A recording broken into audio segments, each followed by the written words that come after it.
So I had a near-death experience 11 years ago, and the reason why I had the near-death experience was I was taking a class 4 narcotic diet pill at the time that was designed to be taken only for 3 months, and I took it for 9 years. And what happened was it did a lot of damage to my heart and my lungs, and I got to the point where I was losing my breath constantly. I wasn't able to breathe. I wasn't able to get air into my lungs anymore. They weren't opening, and all of my organs started shutting down one by one, and my heart, I could feel it beating slower and slower, and I would do things like jump up and down, and I couldn't get any air into my lungs, and my heart just wasn't cooperating, and I lost consciousness as a result, and took my last breath. And as I took my last breath, that's when I left my body.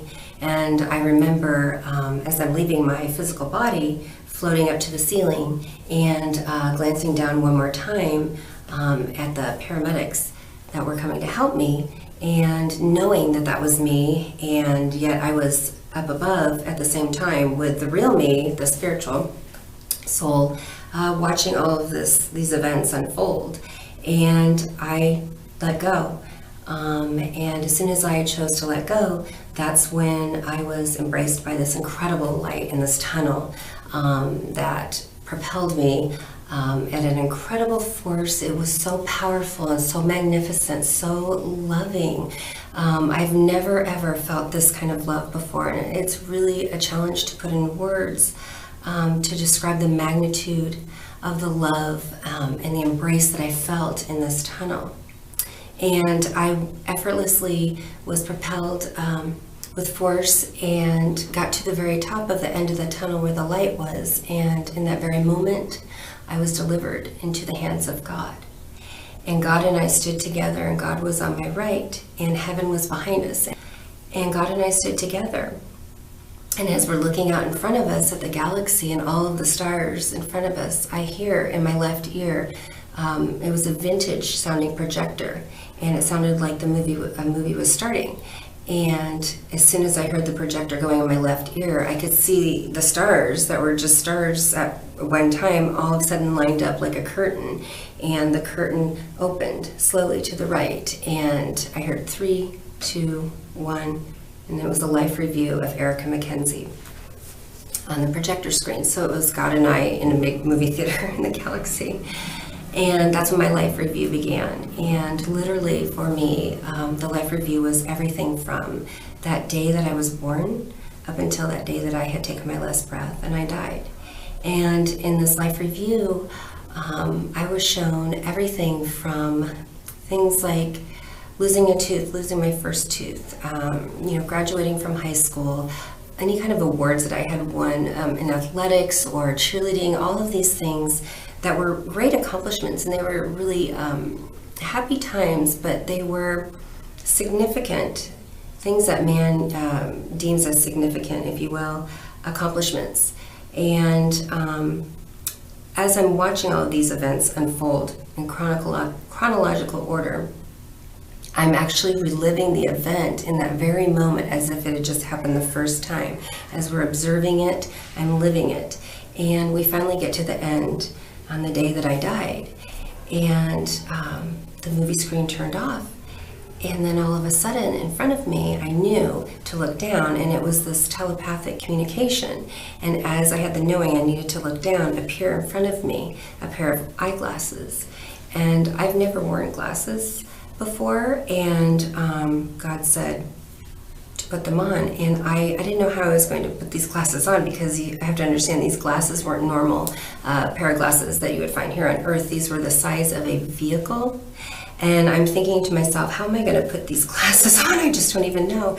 And I remember as soon as I had the thought of how am I going to do this, it didn't even matter. My hands were already drawing the glasses near to put them on my face, and by the time that I got them to my face, it wasn't even a problem. They fit perfectly. And I could see, I could really see. And then God said, now look. And as soon as he said, now look, again, I heard that vintage movie projector in my left ear. 3, 2, 1, the curtain opened again, life review of Erica McKenzie. So this was my second life review. And this time, I didn't see at all what I had seen the first time in the life review. This time I could see. And everything that I saw in this life review, starting with the day that I was born until that day that I had died, was not at all what I had seen before. This time these were things that were important to God, not important to man. And they were not at all those accomplishments that I talked about before. These were things like love and acts of kindness, things I couldn't even remember that I had done. Befriending someone that everybody was mean to, or a neglected an animal, and I helped an animal, or giving money to a homeless person when I didn't really have money to give, helping someone across the street, an elderly person. Every single action, word, thought, feeling was all about love. And we lived all of those series of events just like the first time, like it was happening for that very first time. I lived it again, and I felt so much unconditional love from God as we're reliving this series of events together. And we got to the day again that I died, and the life review was over. And as soon as the life review was over, I remember knowing to look up. And so I looked up, and this was the only time that I was able to see God in a physical form at all. And what it was from his shoulder down to his fingertips. And his arm was bigger than a semi-truck. And I remember him making the motion to look up like this, and that's what he did with his arm. And I looked as high as the highest stars, and I could barely see anymore. It was so high up in the air. And I watched, and I looked in the palm of his hand, and in the palm of his hand appeared a rock, a single, large, huge boulder, if you will, rock. And God and I watched together, and I watched him let loose the rock. And the rock was falling, and it was falling for such a long time. It seemed like just forever. And we're watching this rock fall together, and I hear him say, "I am the rock. I am the light." And when he said, "I am the light," the rock was glowing. It was the most incredible, powerful light. It was so brilliant, in fact, almost blinding, but yet I was able to keep watching it. And as the rock came right in front of us, and it's still falling, in front of me appeared the largest body of water, larger than the largest ocean, if you can imagine. I couldn't even see the borders outstretched all around me. And we watched this rock fall, and it fell into the ocean, and it made one single ripple, just one. And we watched that single ripple grow together, and that single ripple, it grew and it grew and it grew until you couldn't even see the borders of that ripple anymore. And God said to me, "You are the rock. You are the light. You are the ripple that affects mankind." And I knew in that very moment, with the 2 life reviews, what that meant. And it wasn't about just me, Erica. It was about each and every one of us being that very rock when we're here on this journey, this earthly journey as humans, that we affect each and every person, even if we never meet them, just like that rock did in that water and the rippling effect. And I understood what that meant. And then as soon as we were done with the rippling effect, God told me to look again. And I remember looking to my right this time. And all of a sudden in front of me, to my right, I look out and I'm like, those are shelves. And on these shelves, all of a sudden, they're brilliant white. And I mean, the colors, I can't even begin to describe in human words the magnitude of the colors. But what I can tell you is the colors were so magnificent that they took on a life. To be alive, if you can imagine having a life, but they were alive. They were so full of life. And these shells, on all these shelves, they went as high as the highest stars. And there was presents, gifts, if you will, like at Christmas. And not one gift was the same, not one. And I remember knowing to look out to the galaxy to my left, looking as far as I could past all the stars and planets, as far as it could go. And the shelves kept on going with gifts on them. And then I remember knowing to look to my right, and I looked behind me to my right, and I kept on looking as far as I could, and the shelves kept on going with gifts. Not one gift was the same, and there were so many. And God said to me, Erica, in life, I give each and every one of you gifts, and they're all different, because that is part of my plan. And he said, when you were born, I gave you the gift. I gave you the gift of patience, and I gave you the gift of beauty. And I'm such a rule follower, I can't believe I argued with God. I didn't argue in a mean way, but when he said that, I found myself communicating and thinking the thought, oh, no, God, that can't be right. You didn't give me the gift of beauty because, you see, I had made some very bad choices in my life. And that's what resulted in me taking that pill, a diet pill. And I never thought I was good enough. I was always trying to be everything that man thought was good enough. And instead, what happened is I stifled who God really made me to be. And he stopped me and he said, Erica, again, I gave you the gift of patience. And I gave you the gift of beauty. And in that very moment, I knew what that meant. That beauty came from within my heart. And it's an extension of all of us, the love that we carry in our hearts. And I looked at all of the gifts on the shelves, and I knew how significant and beautiful and wonderful each and every one of these gifts that he gives all of us are. And in life, he said, he has more gifts for each and every one of us. Each and every one of us. And all we have to do to get those gifts is ask. But then we have to be able to be quiet and listen to receive them. And that was something that I was told quite a few times in heaven. My experience in heaven, I feel like I was there for a lifetime and I learned so many lessons. God and I, we shared so many. But I want to share with you one of the lessons that I call the last lesson. And it was, in fact, the last lesson that God and I shared before I returned to earth. And this time, God had told me to look to my left. And I looked down to my left, and all of a sudden appeared in front of me earth. And I'm watching and I'm looking at earth, and all of a sudden I'm noticing something strange about it.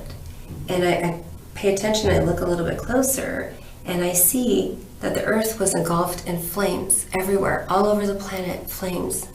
And I began to panic because it was the first moment that I thought about my family. And I looked down and I'm thinking, oh my gosh, my kids are down there, you know, my family, my husband, my parents, my sister.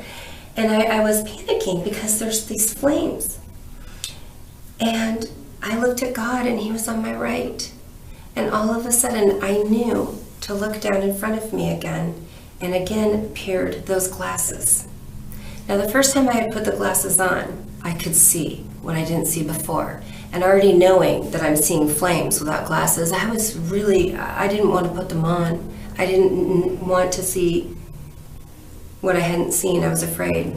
But it didn't matter. As soon as I saw the glasses again, they were coming on me, and I felt my hands drawing them to my face, and I put them on. And as soon as they were on my face, I found myself looking. And God and I together looked again this time. And this time, I looked, and all between each and every one of the flames all over the planet were these silvery white things lifting off. And I'm looking and I'm focusing, and I noticed, oh my gosh, those are souls. Those are people. And they're fine. They're unscathed. They're lifting off in between the flames unscathed. And they were coming up behind us and going into the planet, which was heaven. And I was so excited. I was so relieved. And I said, oh my gosh, God, look. They're fine. They're okay. And all of a sudden, I was so happy. I was so joyful. But at the same time, this was the very first time in my whole experience with God that I felt this incredible magnitude of sadness from God. And I said, no, look, God, it's okay. They're not hurt. And he looked at me and he said, Erica, it's free will. And I didn't understand what that meant at first, because to me, everybody was fine. But he was crying for the ones that chose the separation from him.